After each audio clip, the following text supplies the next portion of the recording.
عجب تصور نہیں لوگوں کے درمیان پھیلایا جا رہا. نماز میں نے ابھی آپ کے سامنے کہا سب سے بڑا واجب. نہ ہو قبول تو کچھ قبول نہیں ہوتا، لیکن زمانے سے کہہ رہا ہوں کسی کو شک ہو تلقین اٹھا کے ممبر پر لے آؤ. واجب ہے نماز، لیکن قبر میں نماز کا سوال نہیں. قربان بھائی تلقین لے کر آؤ نا. قبر میں نماز کا سوال اور ہو بھی نہیں سکتا. اس کی وجہ یہ ہے کہ آپ کے بعد آپ کے بڑے بیٹے پر وہ واجب ہے. توجہ، سوال اگر پہلے دن ہو گیا اور دوسرے دن بیٹے نے پڑھ دی، توجہ نہیں فرمائی، کیونکہ اس کا کھاتا ابھی بند نہیں ہوا، اس لیے اس کا سوال قبر میں نہیں ہوگا. تو نماز واجب، قبر میں سوال نہیں. اور علی مستحب ایک بار نہیں، 3 بار. توجہ ہے میرے مولا؟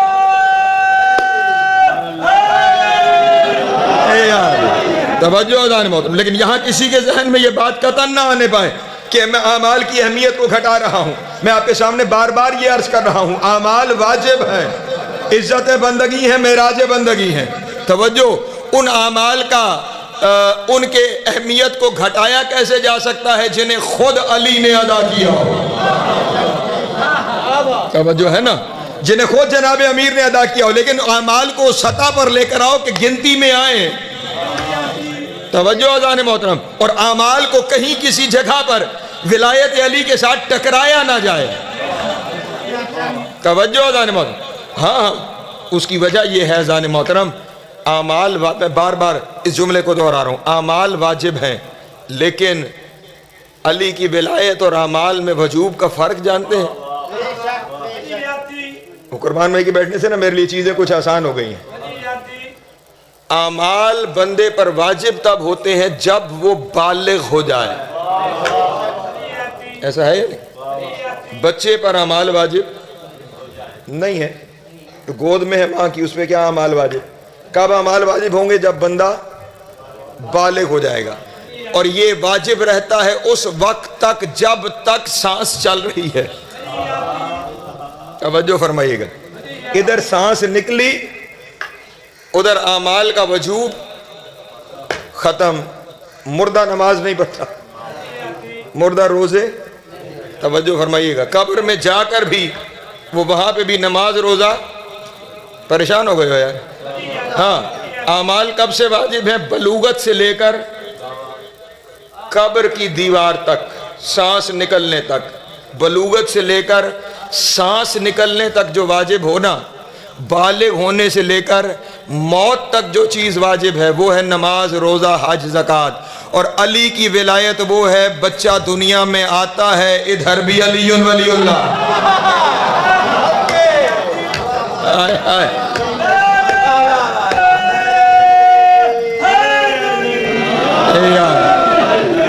ادھر بھی کان میں علی ولی اللہ. توجہ ہے، ابھی کوئی عمل واجب نہیں، علی واجب ہو گیا ہے، علی واجب ہو گیا ہے. اور ادھر موت آئی، سانس نکل گیا، اعمال ساکت ہو گئے. توجہ اذان محترم. قبر میں پہنچے اور پھر علی. توجہ، جو اعمال سے پہلے بھی واجب ہو اور اعمال کے بعد بھی واجب ہو اسے علی کہا جاتا. سلامت رہے مولا، آپ کو ذات عطا فرمائے. اور پھر یہ جتنے بھی اعمال ہیں، توجہ اذان محترم، یہ سارے واجب ہوئے ہیں یہاں آ کر.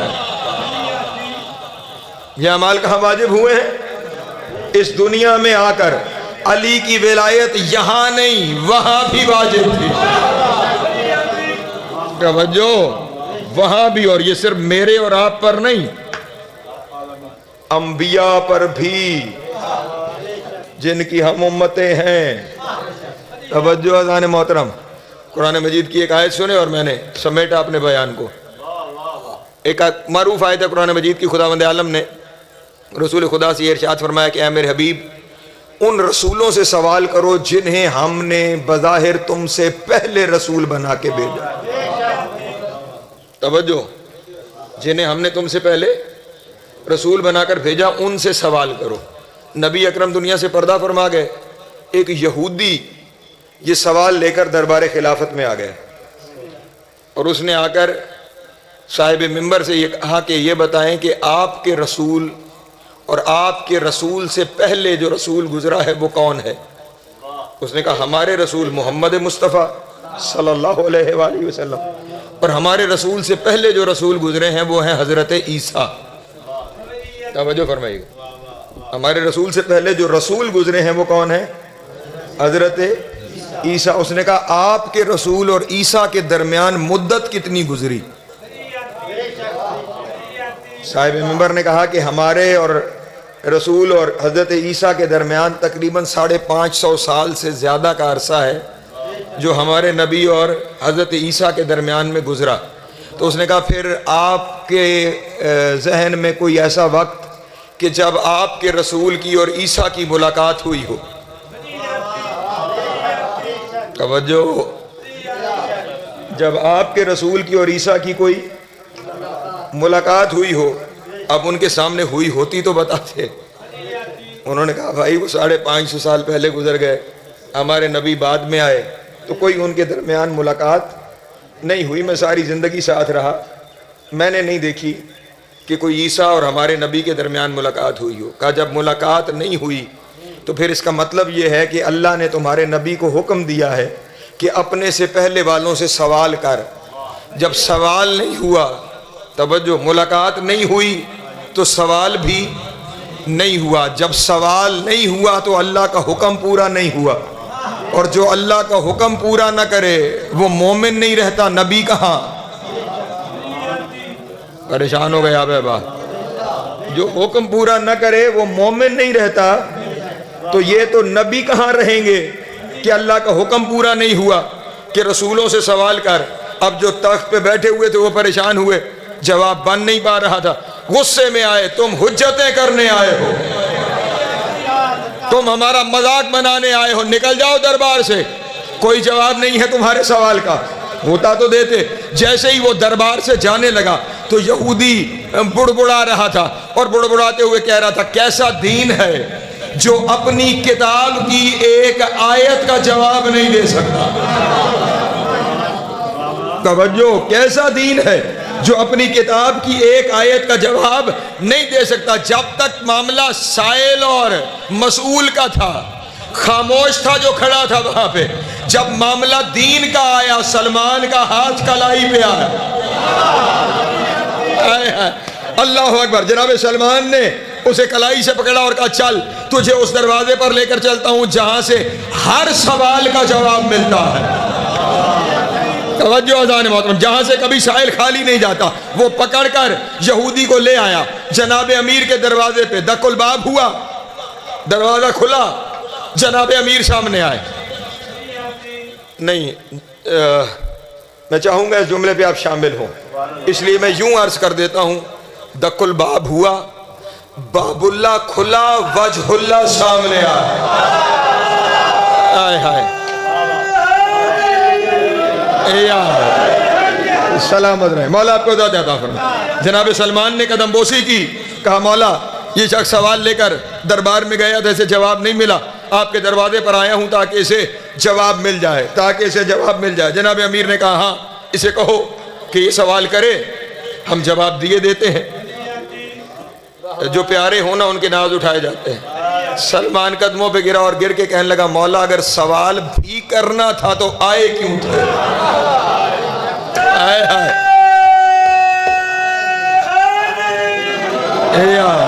سوال بھی ہم نے زبان سے کرنا تھا، تو یہاں پر کس لیے آئے تھے؟ پھر مولا وزیر اعظم مسکرائے اور مسکرا کے کہا سوال بھی میں بتاتا ہوں، جواب بھی میں۔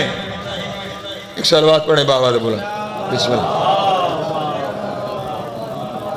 ماشاءاللہ ماشاءاللہ، اب ذاکرین کی صف ہے اور میری پڑھائی تمام ہوئی۔ توجہ اذان محترم، سوال بھی بتاتا ہوں، جواب بھی بتاتا ہوں۔ کہا یہ سوال وہ جو دربار خلافت میں تھے وہ جواب اس لیے نہیں دے سکتے تھے کہ یہ سوال زمین پہ ہوا نہیں۔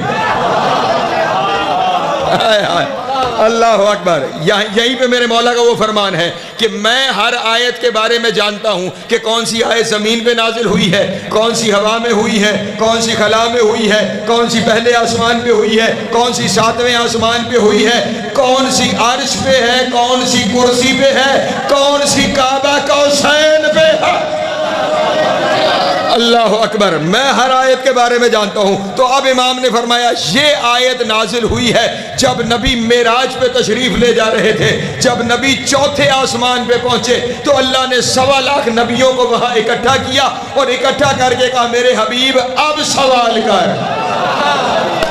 آئے ہائے توجہ. چوتھے آسمان پہ نبیوں کو اکٹھا کر کے کہا کہ میرے حبیب اب ان سے سوال کر. اب نبی کیونکہ وحی کے بغیر بولتے نہیں نا, تو نبی نے پوچھا میرے اللہ میں جو سب کچھ جانتا ہوں یہ میرے امتی ہیں, میں ان سے سوال کیا کروں؟ تو خدا نے فرمایا میرے حبیب ان سے پوچھ الا ما بعثتم, الا ما بعثتم, تم سب کو نبوت اور رسالت ملی کیسے؟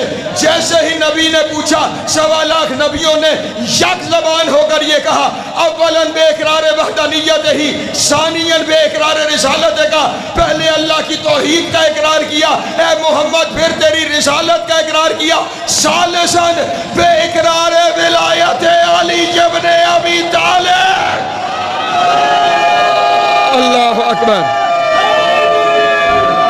حیدری, دونوں ہاتھ اٹھا کے حیدری,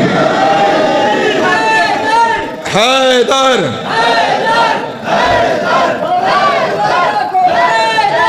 جیو جیو.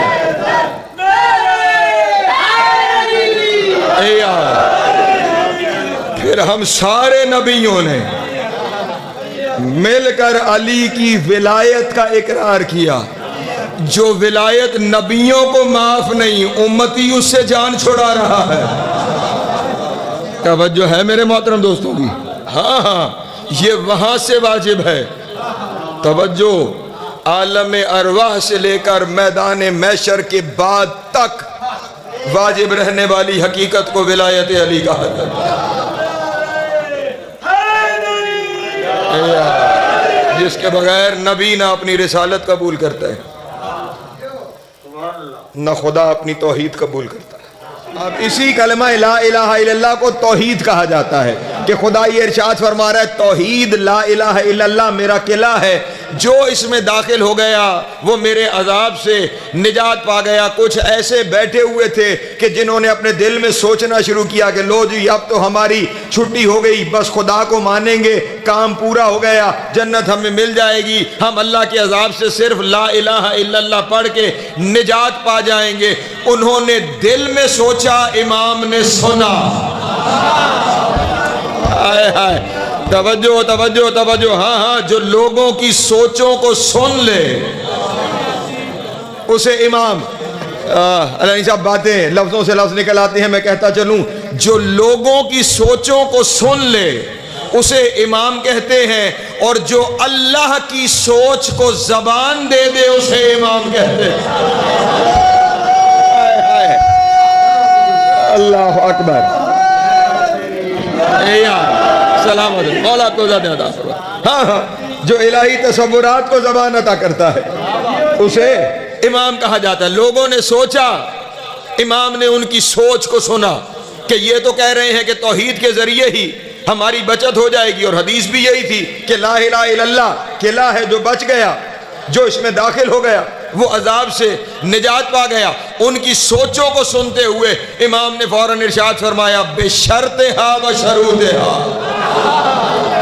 آئے آئے اللہ اکبر اللہ اکبر کہ لا الہ الا اللہ نجات دے گا, لیکن اس کی ایک شرط ہے اور کچھ شرائط ہیں. وَأَنَا مِن شَرُوطِهَا, اور میں ان شرطوں میں سے شرط ہوں. اللہ اکبر. سلامت رہے. جو توحید کی شرط ہو. توجہ نہیں فرمائی آپ نے. میں ایک لمحے میں یہاں شرط آپ کو سمجھا دوں. شرط اسے کہتے ہیں جس کے بغیر مشروط ناقابل عمل ہو جائے. توجہ اذان محترم. مثلا یہ جو ساؤنڈ سسٹم ہے اس کا کام ہے آپ تک آواز پہنچانا، یہی کام ہے نا، لیکن شرط یہ ہے کہ اس میں کرنٹ ہو۔ توجہ، اب وہ وابڈا کے ذریعے آئے یا جنریٹر کے ذریعے، وہ آئے گا تو پھر یہ آواز آپ تک پہنچے گی۔ آواز مشروط ہے، کرنٹ شرط ہے، اگر وہ شرط پوری نہ ہو تو مشروط کام نہیں کرتا، 14 نہ ہو تو اللہ کام نہیں کرتا۔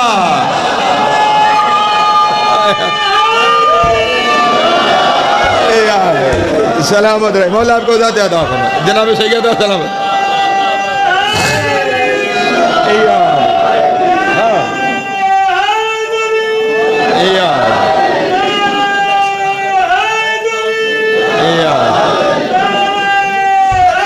زندگی میں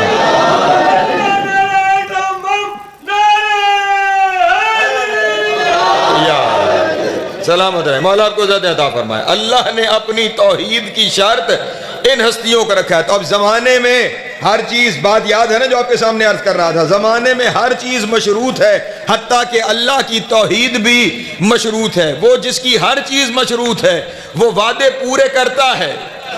توجہ، میں ہوں موضوع پہ صبر کر رہا، وہ وعدے پورے کرتا ہے، لیکن اس نے اپنا وعدہ پورا کرنے کی شرط رکھی ہے۔ اوفو بے عہدی اوفے بے عہدکم، تم اپنا وعدہ پورا کرو تو پھر میں نے جو وعدہ تمہارے ساتھ کر رکھا ہے میں وہ وعدہ پورا کروں گا۔ بندے رسول کے پاس آئے اور انہوں نے آگے کہا یا رسول اللہ یہ کس وعدے کی بات ہو رہی ہے جو ہم نے کیا ہے، اور وہ کون سا وعدہ ہے جو اس نے کیا ہے؟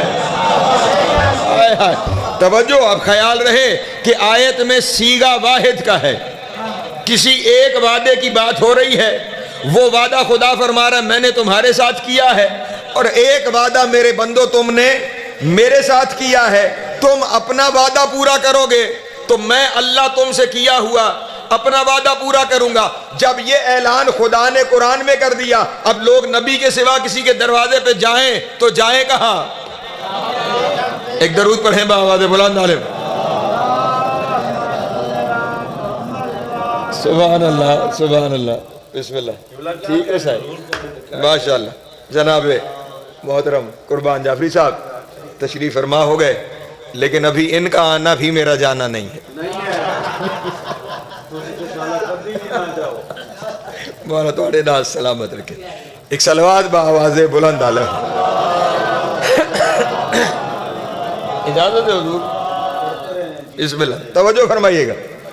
ایک وعدہ خدا نے کر رکھا ہے اور ایک وعدہ بندوں نے کر رکھا ہے، اور خدا نے اپنا وعدہ پورا کرنے کی شرط یہ رکھی ہے کہ میں وعدہ تب پورا کروں گا جب تم اپنا وعدہ، توجہ اذان محترم، تم اپنا وعدہ پورا کرو گے تو میں اپنا وعدہ پورا کروں گا۔ لوگ نبی اکرم کے پاس آئے۔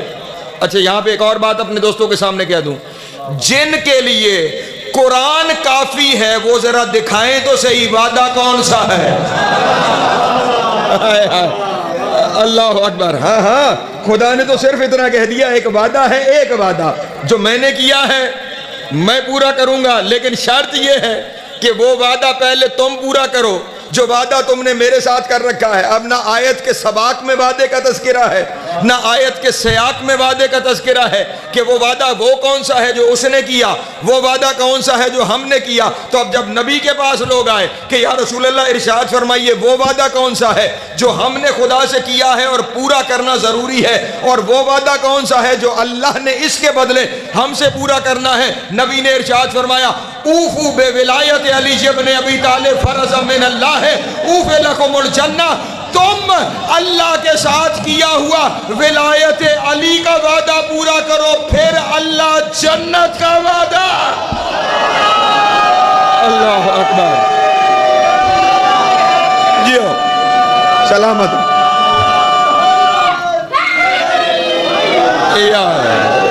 سلامت رہے، مولا آپ کو زیادہ عطا فرمائے۔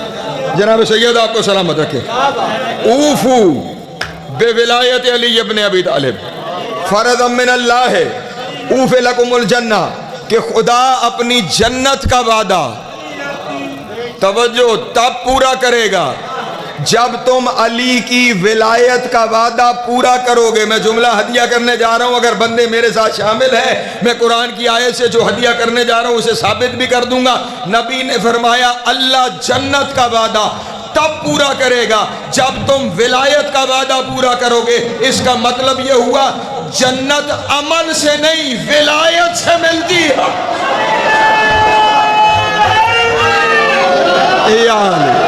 سلامت ہے, مولا آپ کو ذات عطا فرمائے. جنت اعمال سے نہیں ولایت علی سے ملتی ہے, اعمال سے نہیں. میں پھر چلے پڑھے لکھے دوست تشریف فرما ہے نا, تو میں یہاں پہ ایک جملہ ہدیہ کر دوں, اور اگر آپ نے دعا فرما دی تو میری اس جملے کی محنت سوارت ہو جائے گی. میں نے کہا عمل سے نہیں, جنت ولایت سے ملتی ہے. عمل معراج بندگی ہے, ضمانت جنت نہیں. توجہ, عمل معراج بندگی ہے, عمل عزت بندگی ہے. توجہ اذان محترم. ہاں لیکن ضمانت جنت, ہاں عمل قبول ہی اس کا ہے جو ولایت لے کر آتا ہے.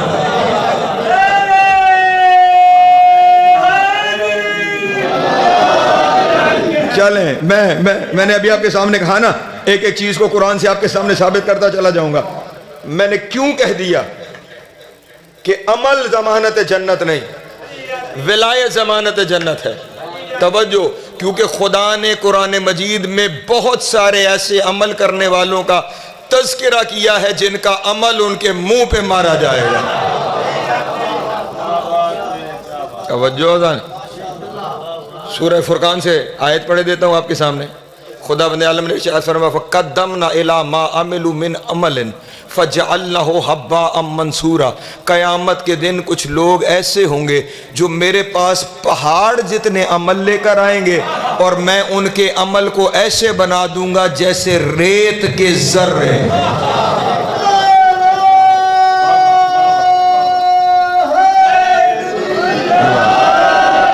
پہاڑ جتنے عمل لائیں گے اور کیا بنا دوں گا جیسے ریت کے. توجہ, اور یہ بھی ریت کے ذرے میں نے معروف ترجمہ کر دیا ہے, ورنہ جو لفظ آیت میں ہے نا وہ لفظ ہے حباء منصورا. حب کہتے ہیں ذرے کو, توجہ ہے, لیکن حباء منصورا یہ کہتے ہیں بے وزن ذرے کو.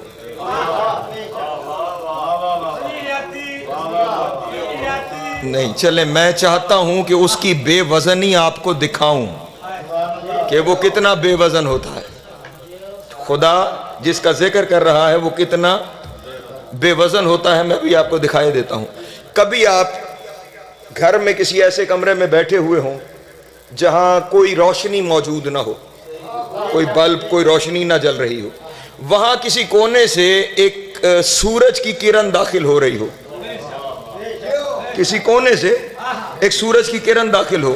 اگر آپ سورج کی کرن میں غور سے دیکھیں گے تو آپ کو اس کے اندر جھلملاتے ہوئے خاک کے کچھ ذرے نظر آئیں گے. توجہ, اس کرن کے اندر, ہاں جی وہ خاک کے جھلملاتے ہوئے ذرے اس روشنی میں آپ کو نظر آئیں گے. یعنی وہ اتنے بے وزن ہوتے ہیں کہ وہ زمین پر آنے کی طاقت ہی نہیں رکھتے, ہوا انہیں لیے pھرتی ہے. خدا کہہ رہا ہے جو علی کے بغیر آئے گا اس کا عمل میں ایسا بناؤں.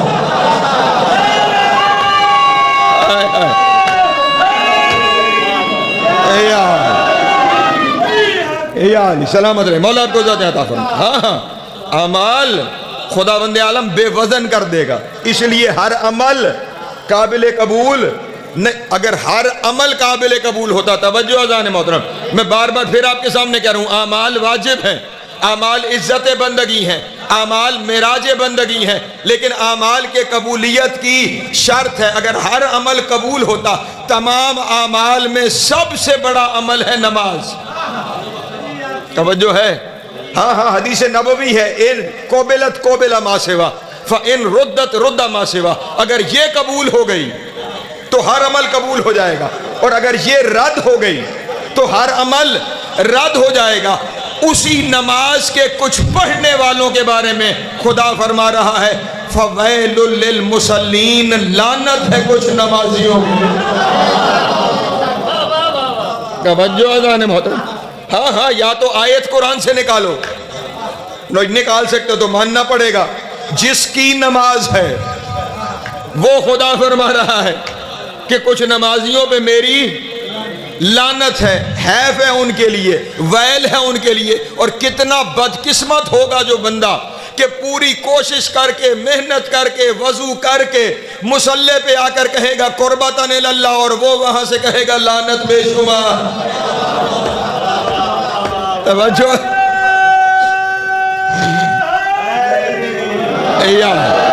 تو پہاڑ جتنے عمل خدا بند عالم ذروں میں تبدیل. اچھا ابھی بھی کچھ چہروں پہ پریشانیاں, اور میں دلوں کی آوازیں تو سنتا نہیں, لیکن مجھے لگ رہا ہے کہیں کسی جگہ تقریر لائیو بھی جا رہی ہے, کچھ چیزیں مچل رہی ہیں کہ کیسے ممکن ہے کہ پہاڑ کو ذرہ بنا دیا جائے.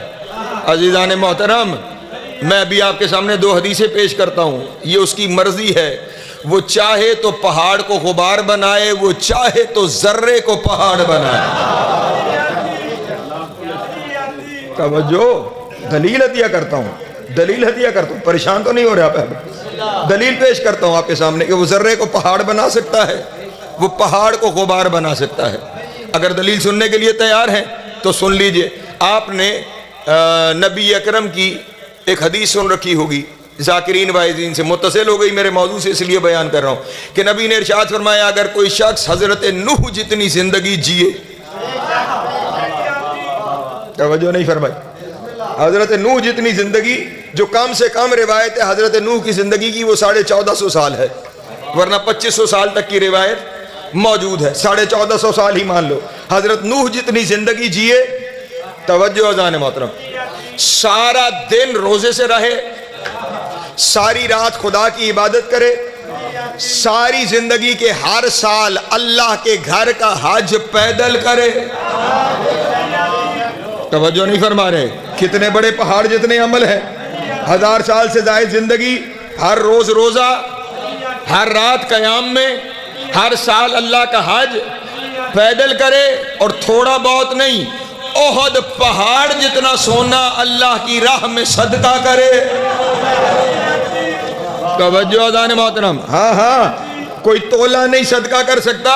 اللہ کہہ رہا ہے احد پہاڑ جتنا, پہاڑ آ گیا نا, احد پہاڑ جتنا سونا اللہ کی راہ میں صدقہ کرے, اور صفا اور مروہ کے درمیان سعی کرتے ہوئے مظلوم ہو کے مارا جائے. لیکن اگر اے علی اس کے دل میں تیری محبت نہیں ہے, جنت دور کی بات, جنت کی خوشبو بھی نہیں سو.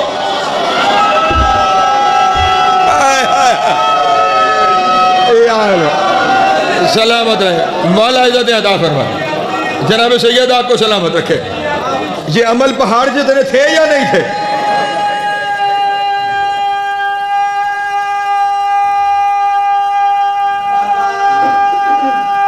جو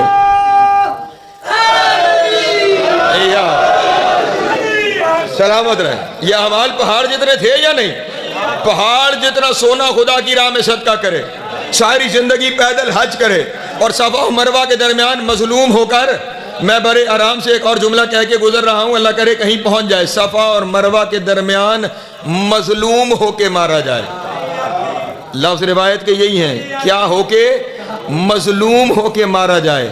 لیکن اے علی اگر تیری ولایت کا قائل نہیں, جنت دور کی بات, لم یشم رائحۃ الجنہ, وہ جنت کی خوشبو بھی نہیں سونگے گا. اس کا مطلب یہ ہوا ہر مظلوم ہو کے مارے جانے والا بھی جنت نہیں جاتا. توجہ ہے میرے محترم دوستوں کی. شرط کیا ہے؟ ولایت جناب امیر علیہ الصلوۃ والسلام. اگر وہ ہے تو پھر کامیابی ہے. یہی نبی نے ارشاد فرمایا. توجہ اذان محترم, یہی نبی نے ارشاد فرمایا ہے, اوفو بولایت علی ابن ابی طالب. اور یہاں پہ اس دھرتی پہ اپنے حصے کا کام کر کے, اپنا حق ادا کر کے میں جانا چاہتا ہوں, خیال رہے یہ جس ولایت پہ اتنا زور ہے کہ واجب بھی اس کے بغیر قبول نہیں ہوتا, ہمیں کوئی مولوی آ کر یہ بتائے کہ یہ ولایت مستحب ہے. توجہ اذان محترم, توجہ. یہ نبی کی حدیث ہے. ذاکرین عظام, نبی نے, یہ جو ابھی حدیث آپ کے سامنے پڑھ رہا ہوں نا, نبی نے کیا ارشاد فرمایا؟ اوفو بولایت علی ابن ابی طالب فرض من اللہ. علی کی اس ولایت کا وعدہ پورا کرو جو تم پہ فرض کی گئی ہے. توجہ ہے؟ جو تم پہ فرض من اللہ اللہ کی طرف سے تم پر فرض کی گئی ہے. توجہ اذان محترم، اللہ کی طرف سے تم پر فرض کی گئی ہے. علی کی ولایت مستحب نہیں، علی کی ولایت فرض ہے، علی کی ولایت واجب ہے. توجہ، میں آپ کے سامنے شریعت کا ایک حکم بیان کیے دیتا ہوں، جہاں مسئلہ ہو جائے وہیں مجھے بتا دینا، میں یہیں سے گیا. توجہ فرمائیے گا. دین میں جتنے بھی آپ کام کرتے ہیں نا، زندگی میں کوئی بھی کام، ان کی اقسام 5 ہیں. دین میں احکام کتنی طرح کے ہیں؟ 5. اس کا سارا نظام چلتا ہی 5 کے گرد ہے.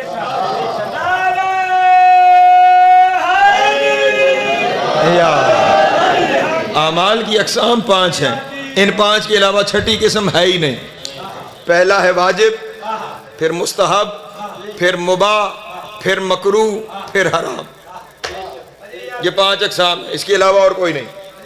واجب، مستحب، مباح، مکروہ، حرام. ہمیں لوگ کہتے ہیں تبلیغ نہیں کرتے، اس کے سوا کیا ہوتی؟ توجہ فرمائیے. احکام کی قسمیں کتنی ہیں؟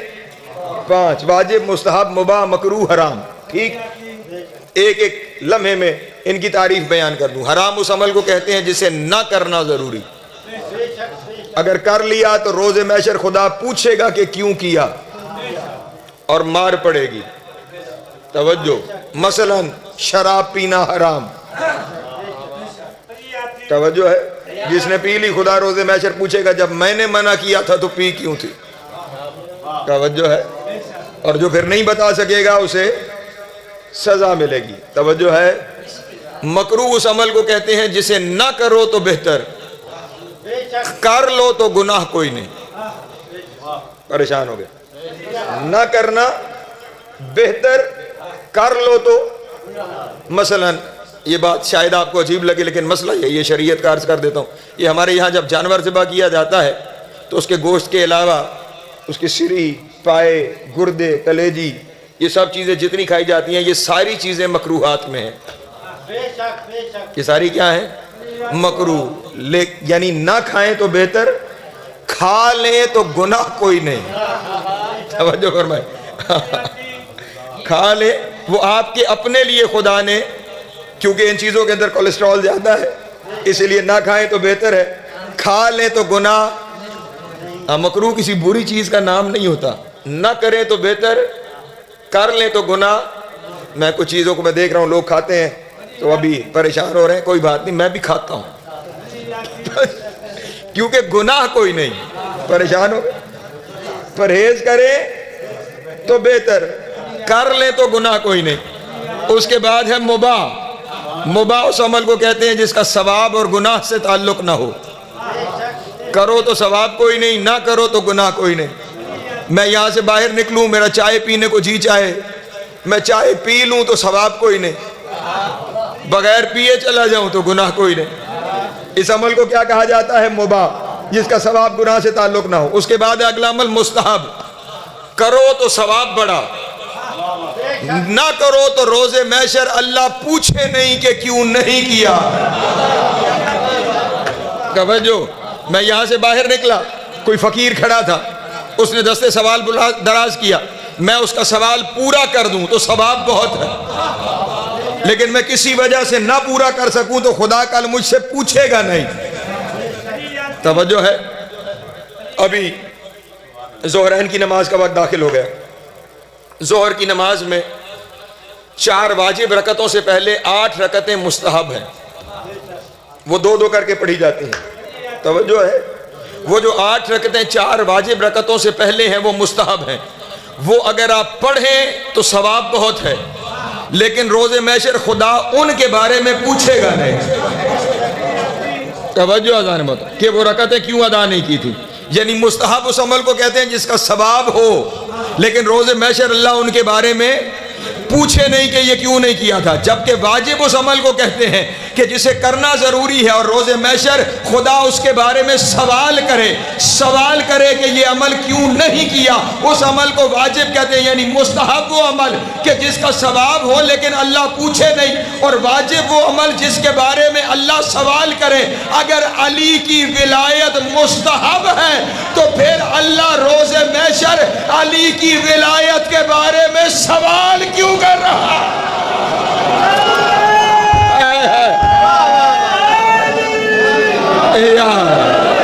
سلامت ہے، مولا کو ذات عطا فرمائے۔ اگر مستحب ہے تو پھر خدا روز محشر سوال کیوں کر رہا ہے؟ ارے محشر تو بڑی دور کی بات، علی کی ولایت اس واجب کا نام ہے کہ بندہ جب قبر میں پہنچتا ہے، توجہ نہیں فرما رہے، ہاں جب قبر میں پہنچتا ہے، توجہ اذان محترم، تو وہ جو تلقین پڑھائی جاتی ہے نا، کم از کم ہمارے بندوں کو تو سمجھ میں آنی چاہیے۔ کندھے ہلا ہلا کے اسما افہم، سن اور سمجھ کیا؟ تیرے پاس اللہ کے 2 فرشتے آئیں گے، توجہ، 2 مقرر فرشتے آئیں گے، وہ تجھ سے خدا کے بارے میں پوچھیں گے، رسول کے بارے میں پوچھیں گے، کتاب کے بارے میں پوچھیں گے، تیرے دین کے بارے میں پوچھیں گے، وہ علی اور علی کے 11 بیٹوں کے بارے۔ اللہ، جس علی کی ولایت واجب تھی اسی کی بیٹیاں بے مکنا و چادر۔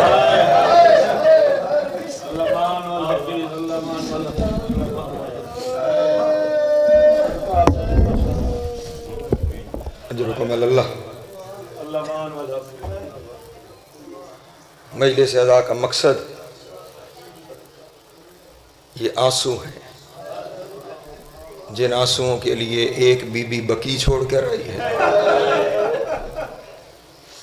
ایک بی بی شام چھوڑ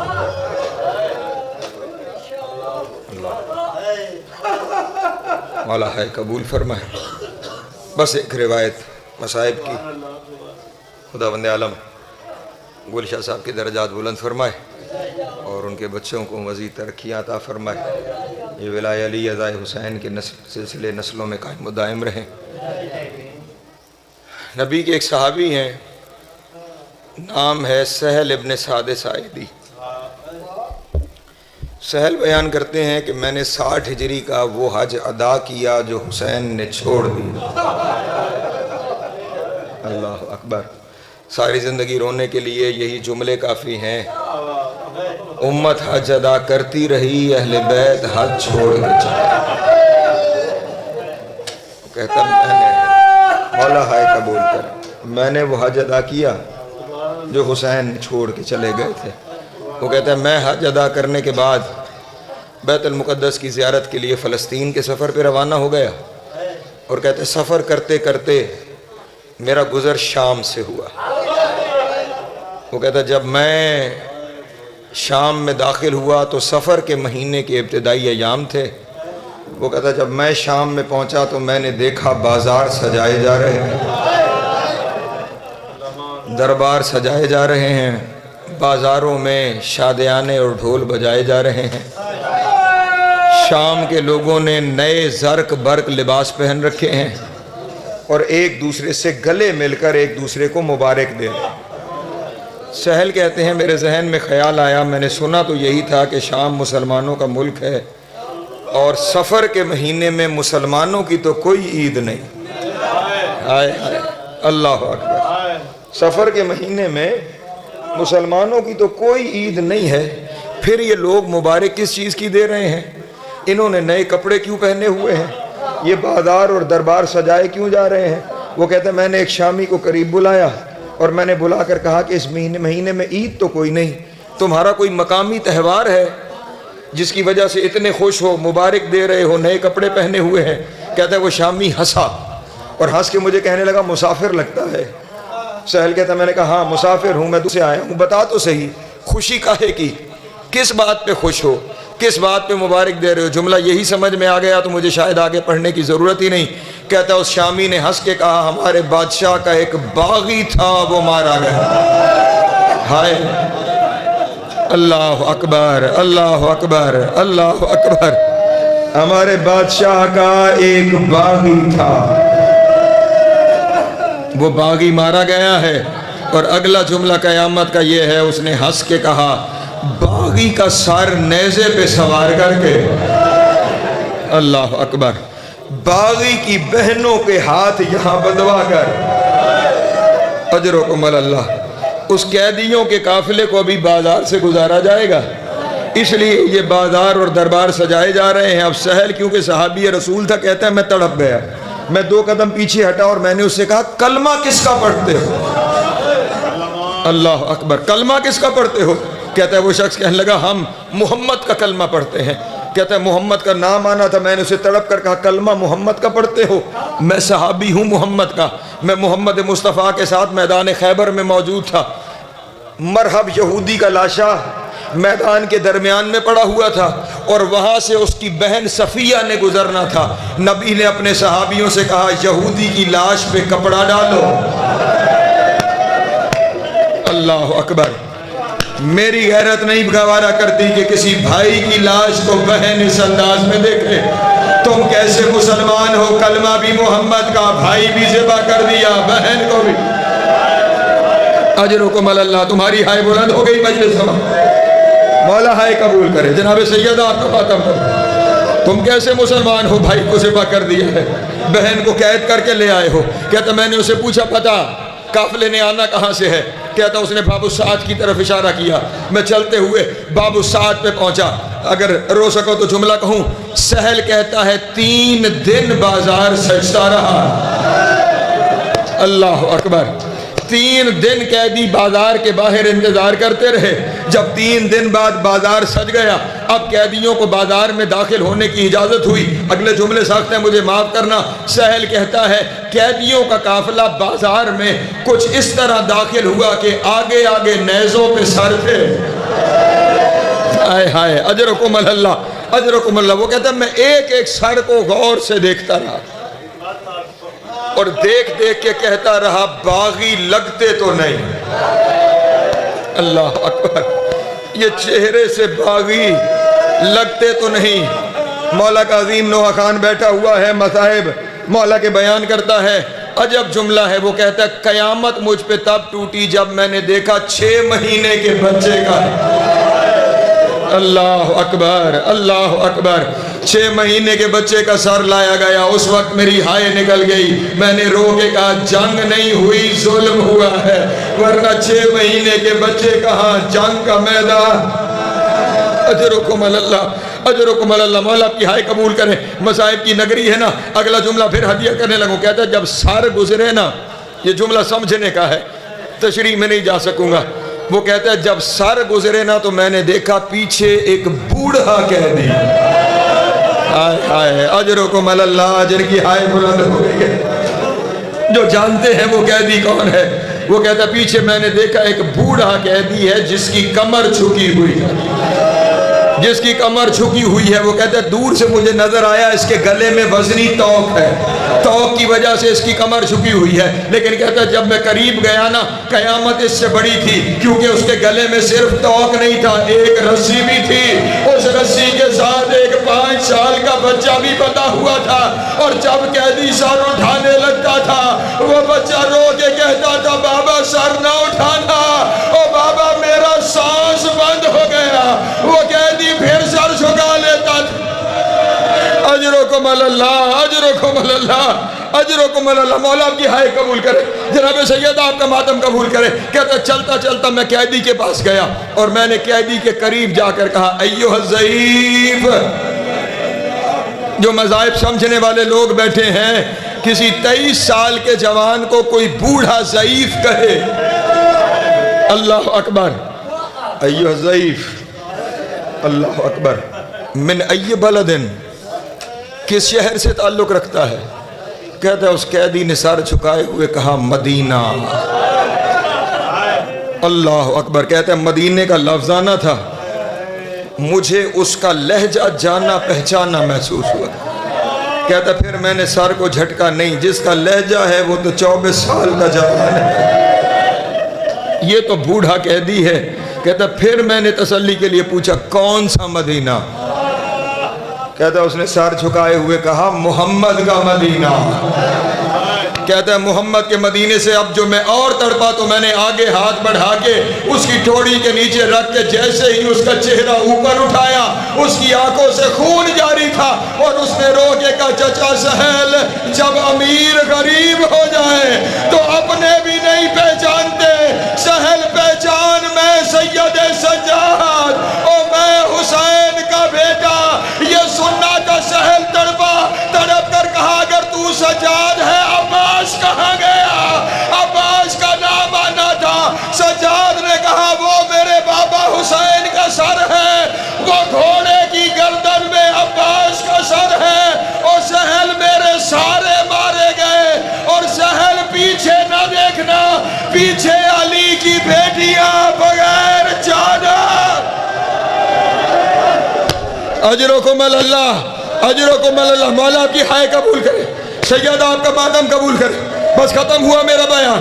سہیل قدموں پہ گر گیا، مجھے چھوڑ دینا چاہیے تھا لیکن روایت مکمل کروں۔ سہیل قدموں پہ گرا اور قدموں پہ گر کے کہنے لگا مولا میں اس بازار میں کوئی خدمت کر سکتا ہوں؟ یہ جملہ یہاں ضائع گیا تو کہاں سناؤں گا؟ ہائے غربت، کوئی بازار میں خدمت کروں؟ کہتا ہے خون اور بڑھا اور رو کر کہا سہیل ممکن ہے تو کچھ چادریں لے۔ اللہ اکبر، اللہ اکبر۔ میری پھوپھی بغیر چادر کے کبھی اپنے بابا کے سامنے نہیں آئی، آگے بدماش کا دربار ہے، علی کی بیٹی بغیر چادر کے۔ اجرکم اللہ۔ سہیل کہتا ہے میں نے اجرکم اللہ، مولا ہائے قبول کرے، مولا ہائے قبول کرے۔ سہیل کہتا ہے میں نے کہا مولا اس بازار میں کوئی چادر دینے والا نہیں، سارا دشمنوں کا ہجوم ہے۔ کہا یہ کہتے کہتے سید سجاد کی نظر ایک کپڑے پہ پڑھی جو میرے گلے میں تھا۔ جملہ سمجھ میں آ گیا؟ قیامت تک رونے کے لیے کافی ہے۔ کہتا ہے میرے گلے میں کپڑا تھا، سجاد کی نظر پڑی، سجاد نے کہا سہیل گلے سے کپڑا نکال۔ کہتا ہے میں نے کپڑا نکالا، سید سجاد نے کہا طے کرنا شروع کر۔ کہتا ہے میں نے طے کرنا شروع کیا، جب طے کرتے کرتے کپڑے کی اس طرح کی شکل ہو گئی نا، ایک گدی کی طرح کی شکل بن گئی۔ کہتے ہیں اس وقت سجاد نے رو کے کہا سہیل میرا توق ہٹا، کربلا سے کوفہ، کوفہ سے شام، یہ توق مجھے کھا گیا۔ سہیل کہتا ہے ہاتھ پہ نہ کرنا، سہیل کہتا ہے میں مر جاتا میں توق نہ ہٹاتا۔ جب میں نے توق ہٹایا خالی توق نہیں، توق میں لوہے کی سلاخیں، وہ سلاخیں سجاد کی گردن میں۔ جب توق ہٹا خون کا فوارہ نکلا اور کسی بیوی کی آواز آئی اور میرے بچوں کا خون